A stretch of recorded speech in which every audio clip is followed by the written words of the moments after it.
नमस्कार, प्रदेश एक्सप्रेस में आपका स्वागत है। मैं हूं आपके साथ अंकिता और आइए अब खबरें देखते हैं विस्तार से। मध्य प्रदेश के पूर्व मुख्यमंत्री कमलनाथ ने कहा है कि राज्य सरकार द्वारा प्रस्तुत वर्ष 2020-21 का विनियोग अध्यादेश महामारी की असामान्य परिस्थितियों में लाया गया है, जिसका सबसे प्रतिकूल प्रभाव प्रदेश की खेती पर पड़ा है। कमलनाथ ने कहा है कि दुर्भाग्यपूर्ण है कि सरकार ने सबसे ज्यादा कमी कृषि क्षेत्र से संबंधित प्रावधानों में की है। मध्य प्रदेश के पूर्व मुख्यमंत्री और राज्यसभा सदस्य दिग्विजय सिंह ने दल बदल कानून में संशोधन के लिए राष्ट्रपति रामनाथ कोविंद को पत्र लिखकर कहा है कि देश में सत्ता के लोभी जनप्रतिनिधि दल बदलकर लोकतंत्र को कुचल रहे हैं, इसलिए दल बदल कानून में संशोधन होना चाहिए। कांग्रेस के वरिष्ठ नेता और पूर्व मंत्री सज्जन सिंह वर्मा ने राष्ट्रीय स्वयंसेवक संघ के प्रमुख मोहन भागवत को पत्र लिखकर अनुरोध किया है कि वह देश में लगातार लोकतांत्रिक व्यवस्था पर भाजपा और केंद्र सरकार द्वारा किए जा रहे हमले के संदर्भ में भी व्याख्यान दें। कांग्रेस में युवा नेताओं के बीच पोस्टर युद्ध चल रहा है। पूर्व मंत्री जयवर्धन सिंह को भावी मुख्यमंत्री बताने के बाद अब नकुल नाथ और जीतू पटवारी के समर्थक भी आगे आए हैं और उन्होंने अपने अपने नेताओं के समर्थन में स्लोगन लिखकर पोस्टर छपवा दिए हैं। मध्य प्रदेश के जल संसाधन मंत्री तुलसीराम सिलावट का सोशल मीडिया पर एक वीडियो वायरल हो रहा है, जिसमें वह 97 विधानसभा उपचुनाव को लेकर आयोजित पार्टी की चौपाल में भाजपा सांसद ज्योतिरादित्य सिंधिया को मुख्यमंत्री बता रहे हैं। मुख्यमंत्री शिवराज सिंह चौहान ने एक वेबिनार में जानकारी दी है कि प्रधानमंत्री स्ट्रीट वेंडर आत्मनिर्भर निधि योजना के क्रियान्वयन में मध्य प्रदेश पूरे देश में पहले स्थान पर है।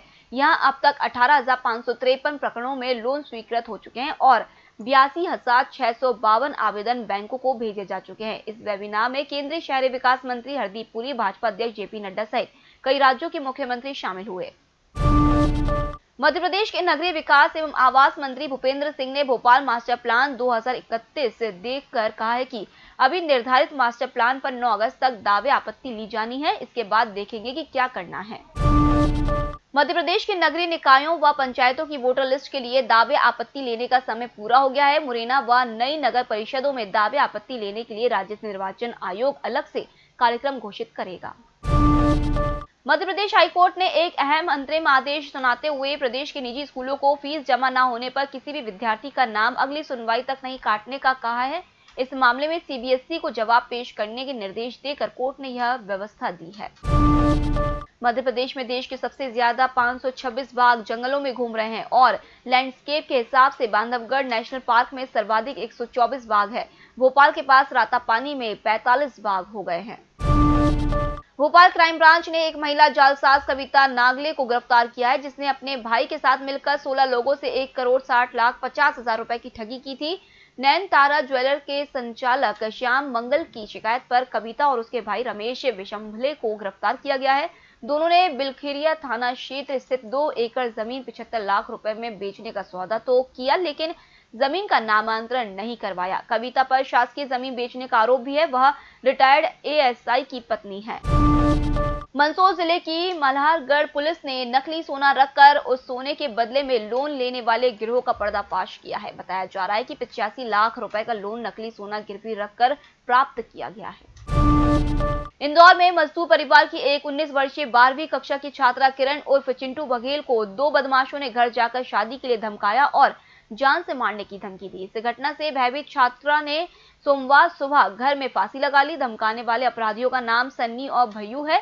उनके साथ 2 महिलाएं भी थी। पुलिस मामले की जांच कर रही है। इंदौर के बहुचर्चित हनी ट्रैप मामले में जबलपुर हाईकोर्ट की इंदौर खंडपीठ ने नगर निगम के निलंबित इंजीनियर हरभजन सिंह की वह याचिका खारिज कर दी है, जिसमें उन्होंने निलंबन और स्थानांतरण को चुनौती दी थी। हाईकोर्ट ने निलंबन को सही ठहराया और याचिकाकर्ता को सक्षम अधिकारी के समक्ष अपील करने को कहा। भोपाल में नाबालिग बच्चियों से दुष्कर्म करने के मामले में गिरफ्तार प्यारे मियां के लिए फर्जी ऑडिट रिपोर्ट बनाने वाले सेंटर पॉइंट जिंसी निवासी वकील शहाबुद्दीन जामिल को श्यामला हिल्स पुलिस ने गिरफ्तार कर लिया है। प्यारे मियां द्वारा प्रस्तुत 2011 से 2018 के बीच तैयार करवाई गई ऑडिट रिपोर्ट भी फर्जी पाई गई है।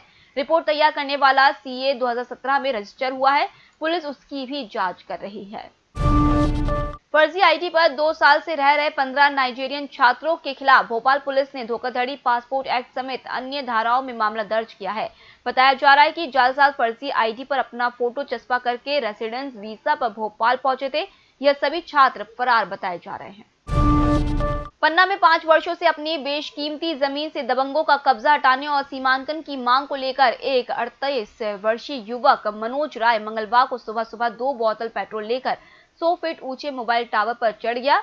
वह 8 घंटे तक वहीं चढ़ा रहा। अधिकारियों द्वारा कार्रवाई का आश्वासन देने पर वह नीचे उतरा। कलेक्टर ने तहसीलदार को 24 घंटे के भीतर मामले के निराकरण का निर्देश दिया है। मनोज अपनी मांग को लेकर 5 वर्ष पहले परिजनों सहित भोपाल में मुख्यमंत्री आवास के बाहर भी धरना दे चुका है। मुख्यमंत्री शिवराज सिंह चौहान के खिलाफ सोशल मीडिया पर भ्रामक जानकारी अपलोड करने वाले डॉक्टर राजेंद्र सिंह के विरुद्ध क्राइम ब्रांच ने केस दर्ज कर लिया है। मध्य प्रदेश कुपोषण निवारण समिति के पूर्व अध्यक्ष रहे डॉक्टर राजन ने कथित रूप से दिल्ली में प्रेस कॉन्फ्रेंस कर मुख्यमंत्री के बारे में जानकारी मीडिया में शेयर की थी। बैतूल के अपर सत्र न्यायाधीश महेंद्र कुमार त्रिपाठी और बड़े बेटे अभिनव की संदिग्ध मौत के मामले में छोटे बेटे आशीष ने एक समाचार पत्र को फोन पर बताया कि उनके परिवार को एक महिला से खतरा है। आशीष का कहना है कि उनके पिता महेंद्र कुमार त्रिपाठी ने भी इस संबंध में उन्हें आगाह किया था। आशीष, उसके पिता और बड़े भाई अभिनव की तबीयत 20 जुलाई को रोटी खाने के बाद बिगड़ गई थी। 2 की मौत हो गई जबकि आशीष की जान बच गई। इंदौर में मध्य क्षेत्र के बाजारों को खोलने को लेकर 4 दिन से चल रहे आंदोलन के बाद 30 जुलाई से 4 अगस्त तक राजवाड़ा, सराफा और क्लॉथ मार्केट खुलने की अनुमति देने का फैसला किया गया है। भाजपा के संगठन महामंत्री सुहास भगत, जल संसाधन मंत्री तुलसीराम सिलावट, उनकी पत्नी, भाजपा के संगठन मंत्री आशुतोष तिवारी, पूर्व विधायक रघुराज सिंह कंसाना और विधायक गिरीश गौतम कोरोना पॉजिटिव पाए गए हैं। इसके साथ ही अब मुख्यमंत्री शिवराज सिंह चौहान के अलावा 2 मंत्री और विधायक और कई अधिकारी कोरोना संक्रमण की चपेट में हैं। लालजी टंडन के निधन पर प्लेन से लखनऊ गए 4 में से 3 लोग संक्रमित हो चुके हैं। केवल भाजपा प्रदेश अध्यक्ष विष्णुदत्त शर्मा बचे हुए हैं। होशंगाबाद में बुधनी का एक युवक अपनी कोरोना जांच कराने के लिए जिला अस्पताल के चक्कर काटता रहा, लेकिन उसके सैंपल नहीं लिए गए। बाद में उसने बुधनी में जांच कराई तो वह पॉजिटिव निकला। होशंगाबाद स्वास्थ्य विभाग ने उसकी रिपोर्ट पर कोई कार्रवाई नहीं की। बाद में वह खुद मोटरसाइकिल से पवारखेड़ा कोविड सेंटर जाकर भर्ती हुआ। कोरोना संक्रमण में लगातार लापरवाही दिख रही है। भोपाल के कमला नेहरू अस्पताल में एक 65 वर्षीय महिला को पहले नेगेटिव बताया गया, बाद में वह कोरोना पॉजिटिव पाई गई। इसके बाद आइसोलेशन वार्ड में भर्ती मरीज और डॉक्टर के संक्रमित होने का खतरा बढ़ गया। मध्य प्रदेश में कोरोना संक्रमित मरीजों की संख्या 29,217 हो चुकी है, जिनमें से 830 की मौत हो गई है जबकि 20,343 ठीक हो चुके हैं। भोपाल में संक्रमित मरीजों की संख्या 6,152 हो चुकी है, जिनमें से 163 की मौत हो गई है। 3,542 ठीक हो गए हैं। फिलहाल इस बुलेटिन में इतना ही। आप बने रहिए EMS टीवी के साथ। नमस्कार।